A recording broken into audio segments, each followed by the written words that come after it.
The story begins when we see someone floating through an odd space, tired and in pain, but afraid to take one step further into the light. This person is then reincarnated into a mystical world in the form of a baby, at a temple. He still has memories from his previous life, but they are distant and vague. He sees three scary and powerful looking beings around him, a skeleton, a mummy, and a specter. So he cries violently as he is terrified, thinking they're going to kill him. However, they end up raising and caring for him. They gave him the name Will, and when he turns 6 months old, he can now generally understand the language of this world. Although he can't speak yet, the mummy takes him outside the temple for the first time, where Will begins to cry because the outside world is so beautiful. At first, he thought he was in hell being punished after living such a hopelessly vague life, but realizes he was wrong. This is no punishment, but the grace of God. By the time he was 3 years old, he was already able to read and write like an adult. The specter, whose name is Gus, teaches him the history of this world and the knowledge of magic. Will finds Gus to be a little eccentric and overbearing, but smarter than anyone else he'd met. Gus teaches Will the power of words. He explains that these words, whether spoken or written, have power. For example, if you write the word ignis, it defines the existence of fire, but when followed by the word irasure, the fire is extinguished. The mummy then takes Will to a room where there are several statues of the gods they worship: the god of justice and lightning, called Volt; the Earth Mother, called Mater; and the god of fire and technology, called Blaze. There are a few more, but one statue in particular catches his attention: the goddess of light, called Graceful, who is the child of the lightning god Volt and Earth Mother Mater. The mummy, whose name is Mary, explains that the Earth Mother Mater is the god of child rearing and the bounties of the earth. Therefore, she feels that Mater is the most important goddess, adding that she is particularly revered by people in rural areas. Will asks Mary if she prays to the Earth Mother every day, but she avoids the question by telling him it's time to eat. At dinner, the skeleton, called Blood, tells Will that when he's a bit older, he'll teach him how to hunt. However, Gus wants Will to focus on learning magic first, saying that he might be just as much a genius as him. Blood unruly says, "What if he grows up to be an old miser with an oversized brain, like you?" Will acknowledges that Blood looks scary, but likes him because he keeps things lively and friendly. Mary always brings Will some bread with meals, so he asks her where she gets it from, but she tells him it's a secret. The three of them keep many secrets, like why they live here, why are there no other humans apart from Will, and why are they undead. Will has never met anyone but the three of them since he was born. He has so many questions, but can't bring himself to ask them, because he's keeping a secret from them himself, that he is a human with memories of his previous life. When Will is a little older, he undergoes arduous training with Blood. He says, "We gotta build your muscle and stamina first, as skills are useless without the muscle to back them up." Blood also teaches Will swordsmanship and how to hunt in the forest. Gus teaches him magic. He is working on his pronunciation, telling him that words have fluctuations, and that no one can say a word in exactly the same way twice. Gus says he'll start by learning how to use minor magic skillfully and accurately, but needs to try his best to get by without using it. Will asks him how, to which Gus says, money. Will asks how a ghost can be such a money worshipper, but Gus says that money is important, as it is what drives this world. He says with the power of money, you can solve anything without magic, and goes into a fit of excitement, thinking about counting gold coins. Mary teaches Will the knowledge of other races. She tells him that the three of them used to be humans, but before they died, they clung to powerful emotions that led them to form a contract with the god of the undead. The next day, Blood tells Will it's time he started some real-life training, as he's almost 8 years old. Will says, "If I take a hit with your ridiculous strength, I'm dead." Blood says he'll be fine, and tests Will with a duel. Will can use a combination of magic and swordsmanship to put up a good fight with Blood. He uses the power of the words well, but due to his lack of combat experience, he's unable to defeat Blood. Blood says he's got a long way to go, but frankly, he is surprised at how well he is progressing. Will then learns that Gus was once hailed as the Wandering Sage. He's exterminated monsters, calmed raging rivers, and rediscovered ancient languages. Blood was once known as the War Ogre, and Mary was known as the daughter of Mater. Although they're undead, Will considers them his family. Blood is his foster father, Mary is his foster mother, and Gus is his foster grandfather. One day, when Will returned from training, he sees Mary bringing a piece of bread from a room. Although he was told not to enter that room, he is too curious, and upon entering, he sees Mary's whole body surrounded by fire. Afraid that Mary will die, he rushes to save her, but ends up hurting his arms badly. His little arms had severe third-degree burns, and Mary blames herself for keeping secrets. Although his hands can recover, the scarring left behind will be unavoidable. Gus explains that the bread is a gift from the Earth Mother Mater, which prompts the question from Will, why did you burn? Mary explains that it's because she betrayed the Earth Mother Mater by becoming an undead. The impure god of death, called Stagnate, is the Earth Mother Mater's enemy, and since the three of them formed a contract with him, just coming in contact with Mater's divine presence causes them to burn. 5 years pass and Will is 13 years old, thus his training is becoming more and more difficult. Blood captures a low-ranked demon's corpse for Will to practice against, and he easily defeats it with a slash that surprised Blood. Blood decides to speed up his training by taking him to the ruined city, where humans and dwarves used to reside, but now it's a dangerous place full of wandering undead. Blood leaves Will in a cave alone to test him. Several undead appear, however, Will manages to defeat them all easily. He must now find find the exit, but on the way he meets an undead Vrascus demon, which are stronger than any opponent he's faced as they're able to use magic too. Will considers slipping past it, or even going another route, but thinks what Blood would do, and bravely faces the Vrascus. The Vrascus demon attempts to use magic, but with the lessons Gus taught Will, he is able to counter it, and goes in for an attack with his sword. However, his sword broke upon impact, but his attack ended up killing the Vrascus anyway. Since Will's sword is done, he picks up the magic spear from the undead he just defeated, which was made by dwarves. Gus then appears with a blank expression on his face, and uses his words to summon a golem to fight Will. However, Will defeats it with ease, but is confused to why Gus is trying to kill him. Just as Will is about to kill Gus, he stops, and says hurting you would make me feel worse than dying myself. Gus then apologizes to Will, and says he took that lesson a bit too far. Will is shocked that Gus is trying to pass it all off as a lesson, but doesn't say anything, and they return to the temple. Will notices Gus hadn't brought up the incident at the cave, and thinks there must be a reason why he won't talk about it, so he decides not to tell Blood or Mary. Gus then has a private conversation with Will, and tells him that Blood is going to challenge him to a serious duel. Gus wants Will to find a way to lose the duel in a way that Blood won't notice. Will wants to know why, but Gus won't give him an answer. Will becomes extremely frustrated with Gus, and tells him that he can't help him with the duel, adding on the way out, "I'll pretend I didn't hear a word of what you just said."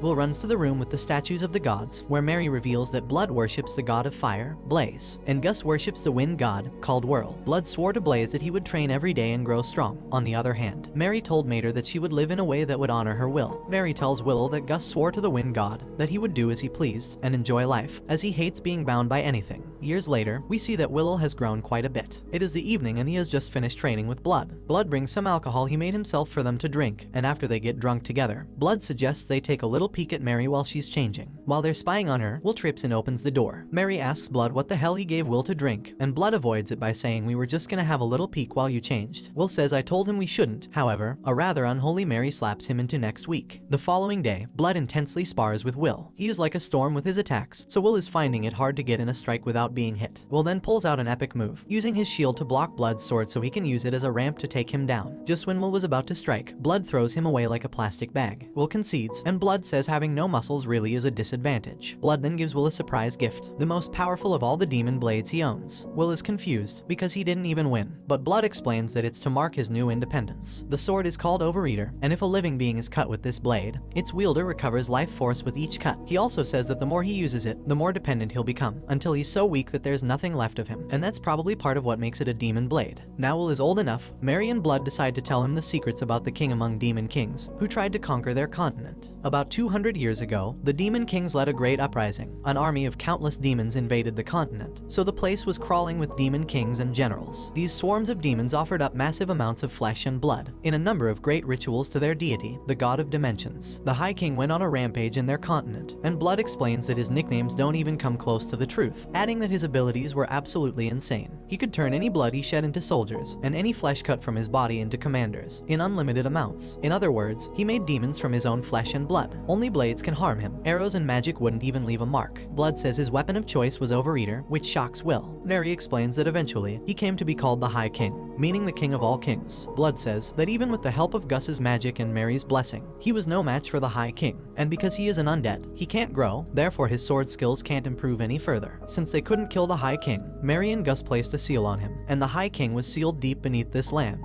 We then discover that Gus, Mary, and Blood are bound to this city by their contract with Stagnate. If they agreed to join his army of undead, he'd kill all the demons that were in the city, and allow them to defend the seal in their immortal bodies. Will figures out that he was meant to be a sacrifice to break the High King's seal. However, after the demons that brought Will to them were slain, they decided to keep him and raise him like one of their own. They thought humanity had gone extinct, but the fact that the demons were able to bring him there means there must be a place inhabited by humans close by. And so, Will now knows why he is there. He's about to head into a nation of people who survived the Great Uprising. A few moments later, Mary and Blood tell Will they love him, and how he is a strong, clever boy. Will is confused to why it sounds like they're saying their last goodbyes. Then all of a sudden, a demonic portal opens up in the sky, and out comes the infamous High King. He asks if they've said their farewells, as he's here to take the souls of Blood and Mary. Will is paralyzed so he can't even move, but just then, Gus appears. He tells Will to take Blood and Mary and get out of here, declaring that he is going to stop the High King. Gus uses his strongest magic and gets rid of the High King, or so he thinks. Suddenly, Gus is paralyzed by the High King, along with Mary and Blood. We discover that the High King divided his strength into two bodies, in case something like that happened. He leaves only Will, and proposes a deal. If he joins his undead army, he will let him live in harmony forever with his undead family, and gives him till evening to think about it. At night, Will goes to see the High King to tell him his answer. Will bravely says, "I'm not giving you a single thing." So Stagnate summons his army of undead. Will impresses Stagnate with his abilities, so he stops his undead army and asks again if he would join him, as he's taken a liking to Will. He says, "I will welcome you as a general in my undead army," and cuts himself, telling Will to drink his blood. When it seems that Will is going to accept, he takes out the sword Blood gave him and attacks Stagnate. However, the High King unleashes a demon snake that bites Will, and suddenly he is transported to a strange place, where it seems like he had been before. He finds the goddess of light, and in the end, he makes a pact with her. That is, the goddess will give her protection and guidance, so long as he does not forget his resolve.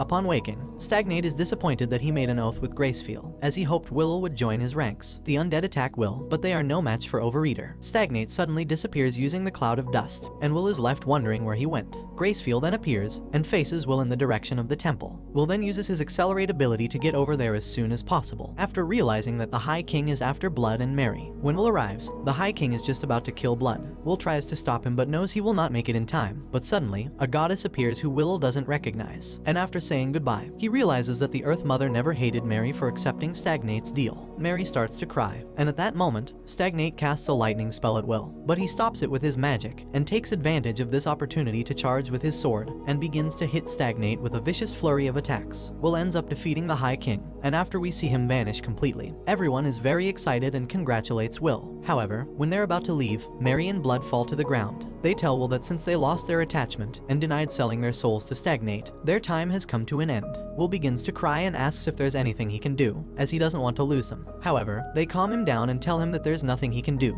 but they're proud of who he has become, and want him to stay on the right path. Will then begins to see pictures above their heads from when they were human. Then Gus arrives, and the four of them enjoy their last moments together. After Blood and Mary die, the goddess takes their souls, and they will go back into the cycle of death and rebirth. Comment below if you would like a part 2. Don't forget to like and subscribe if you enjoyed, and turn on the notification bell so you never miss out on another video. Until next time, take care.